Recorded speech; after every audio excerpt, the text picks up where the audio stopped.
this moment. It is a beautiful morning in Washington. It is a new day in America. The sun's shining, and that's a reflection about how we all feel. This is a very, very important moment for the country, and we do not take it lightly. We did work really hard to bring this day about. The actual statistics are even harsher than you said, Richard. My team calculated, they told me last night. Actually, when it was all said and done, it did more than 360 campaign events in over 250 cities across 40 states. And I logged enough miles to circumnavigate the globe 5.5 times. But it was worth it. It was worth it. And we got extraordinary candidates. We flipped blue seats to red as we planned, and we kept this majority. We expect that the majority will be larger than last time. We still have a number of races outstanding, but we're very optimistic about those. And we are looking forward to governing in unified government beginning in January. It's true that on Tuesday, voters rejected what they really felt was the misery of the last 4 years. We're moving on and we're turning the page, and this is something that the American people desperately need and deserve. We are going to raise an America First banner above this place. And you saw a demographic shift that I was talking about on the campaign trail for over a year, with new demographics, new groups of persons who had not traditionally been with the Republican Party, who came on board with us because they believed in what we were saying. They believed the answers that we were providing for all the great challenges facing the country. And we made them a commitment to do that. And we will. And as the new members return now, we lay the groundwork for the next Congress, and we usher in this new day in America. Republicans in the House and Senate have a mandate, it's true. It was a decisive win across the nation. The American people want us to implement and deliver that America First agenda. And we have to do that while we have that energy and that excitement beginning on the very first day of the Congress in the new year. It's clear the American people do want secure borders. They want to prevent terrorists and criminals from entering the country. These things are common sense. They want and deserve lower costs for groceries and gasoline. They want us to project strength on the world stage again and not the weakness that we have projected for the last 4 years. They want an end to the wokeness and the radical gender ideology and a return to common sense in our children's classrooms and corporate boardrooms and government agencies. We're going to ensure all this is true. This leadership will hit the ground running to deliver President Trump's agenda in the 119th Congress, and we will work closely with him and his administration to turn this country around and unleash, as he says, a new golden age in America. That's not a campaign slogan. We believe that that is true. We believe in our hearts that America's best days are ahead of us. And we're excited to deliver upon that promise. The only way we're able to work quickly is because we have unified control of the Congress, both chambers now in the White House beginning January. And I want to congratulate all our Republican incumbents who worked so hard to ensure their re-elections and our new members who helped us to keep this House majority. Especially a couple of new members that flipped districts from red to blue. People like Tom Barrett and Ryan McKenzie, Rob Bresnahan, Tim Moore, Addison McDowell, Brad Knott, Gabe Evans, from different states around the country who worked really hard to ensure that we could have Republicans return to those seats. And we have an amazing group of freshman members who are going to join our conference, the Patriots who are already here and who are ready to implement this agenda on day one. Now, as we sit here this morning, we're still watching a number of races. We have races still pending in Alaska, Arizona, California, Maine, Ohio, and Oregon. And we're going to ensure that every single legal vote is counted in those races. So while we're completing the work of this Congress, we're shifting gears and preparing for the next Congress. We're also still in campaign mode in some sense and awaiting the final outcome of these races. Looking ahead over the past year, I've been working with our committee chairs and our Senate colleagues to lay the groundwork for this America First agenda. It will grow our economy and reduce inflation. It will secure our borders. We will restore America's energy dominance once again. We'll implement educational freedom, and we will drain the swamp. And that's just the beginning of the agenda. This leadership team standing behind me has been preparing for this moment, and we are ready to deliver on America's mandate in the next Congress. When President Donald Trump won the presidency in 2016, we all look back and recognize that the Republican Party was not fully prepared for that moment, and precious time was wasted in the beginning of that Congress. I know it well because that was my freshman year in Congress. We began in 2017. We are not going to make those mistakes again. We will be ready on day one. We are prepared this time.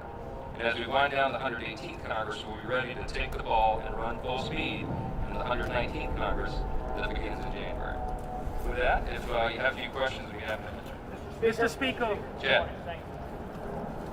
With Waltz and Stefanik leaving here, Mr. Scalise last night about this, you guys alluded to it, you're kind of on the edge as to how many seats you could lose.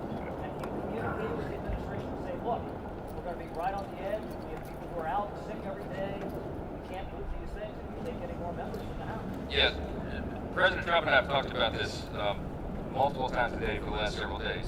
We have an embarrassment of riches. We have a really talented Republican conference. We've got really competent, capable people here. Many of them could serve in really important positions in the new administration. But President Trump fully understands and appreciates the math here, and it's just a numbers game. We believe we're going to have a larger majority than we had last time. It's too early to handicap it, but we're optimistic about that. But every single vote will count, because if someone gets ill or has a car accident or a late flight on their plane, then it affects the votes on the floor. So I think he and the administration are well in tune to that. I don't expect that we will have more members leaving, but I'll leave that up to him. But yes, are we talking about it? Yes, all the time, and he fully appreciates that. Mr. Speaker. Yes, ma'am. Go ahead. Have you had discussions with the President-elect since the election about how he wants to deal with government funding in this conference? We talked a little bit about it. I'll be having further conversations. My plan is to be at Mar-a-Lago all weekend to iron out details on the plans ahead. So as you can imagine right now, he has a lot going on. He has to fill out a cabinet. He has to appoint his top staff, and he's beginning to do that. We're delighted with the picks so far. I think it's a great showing for the country. But he and I have both had a lot going on. So we'll be talking about that and a number of other items over the weekend. I'll see him, I think, Thursday night, and their preliminary plans are going to come to Capitol Hill tomorrow. So we'll have lots of time over the weekend and the weekdays ahead. So we'll stay tuned on all that. Mr. Speaker. Mr. Speaker. One second, I'll get to news back next. There's obviously an important leadership race happening in the United States Senate. Do you have a favorite in the race? The question was, do I have a favorite in the race for Senate leader on the Republican side? They're all my favorites. How about that? Look, I think there's some really qualified candidates over there. All three of these gentlemen are friends. I'm not going to put my thumb on the scale on that. I got enough to manage over here. But whomever is ultimately elected a new leader, we look forward to working with them, beginning immediately. And I have been working for a long time, over almost a year now, with the previous Senate leadership and with leaders of key committees over there. Our teams working together methodically, deliberately, consistently to prepare for the eventuality that we now see. We really believe it wasn't just, oh, they were making fun of the speaker, oh, his sunny optimism, he thinks he's going to win. I really believed from day one, I believed it in my heart that we would win unified government. I knew that the people were disgusted really with the direction of the country. I was feeling it as I was going out traveling around the country. I mean, I went coast to coast, north, south, east, west.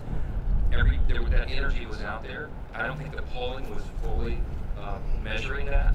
And I was gauging that off my own observation everywhere I went in the country. So this was not a surprise to us, and we've been prepared for it, and we look forward to whomever's elected leader to go forward. Mr. Speaker. Mr.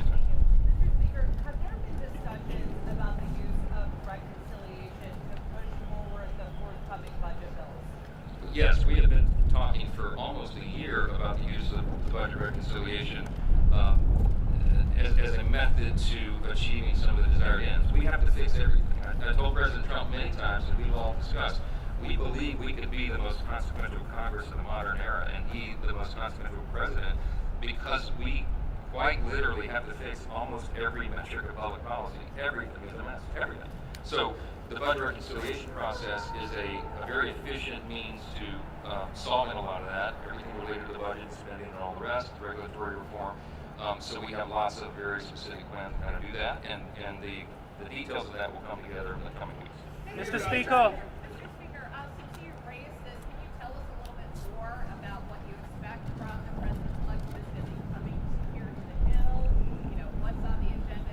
Well, I'll say the tentative. I didn't intend to break this as news this morning, but since I said it, I invited President Trump is going to meet with President Biden at the White House, and so it was suggested. In fact, I think he said it first before I did, but that he wanted to come and visit with House Republicans. So we're working out the details of him gathering with us potentially tomorrow morning before he goes to the White House. And that would be a great meeting and a moment for all of us.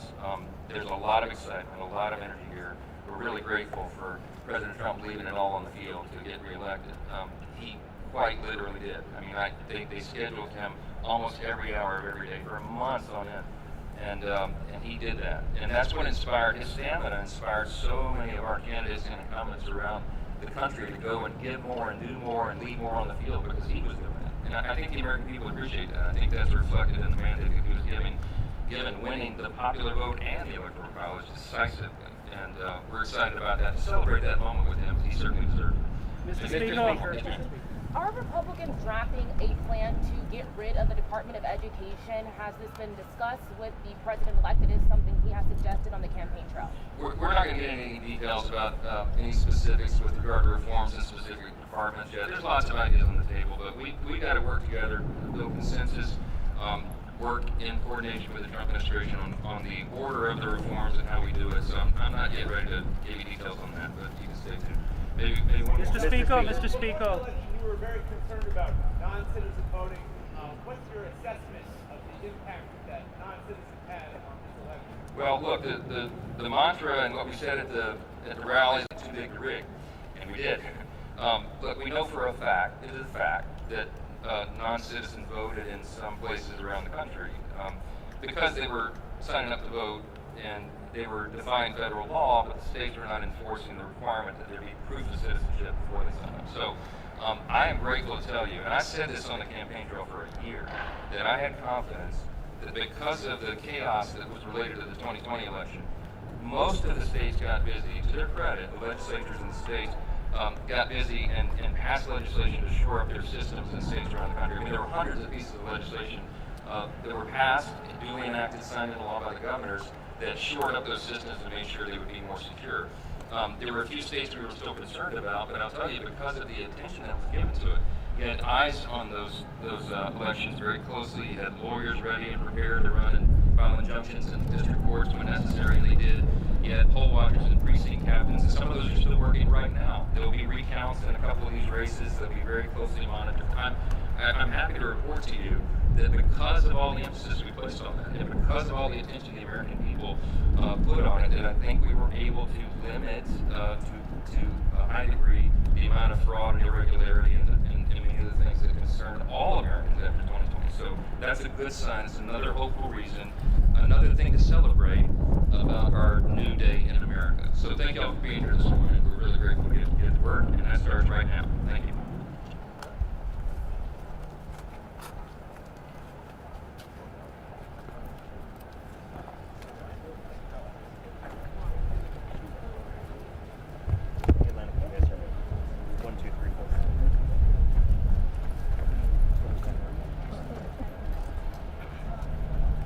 Lenny, can you guys hear me? Yes, still.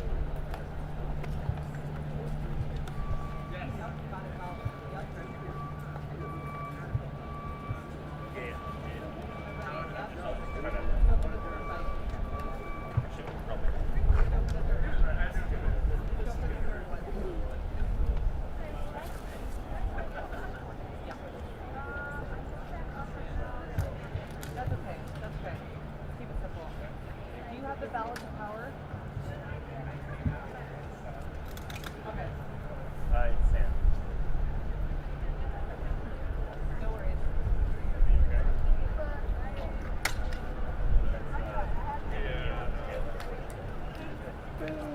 Yeah, that's what I Hey, how are you?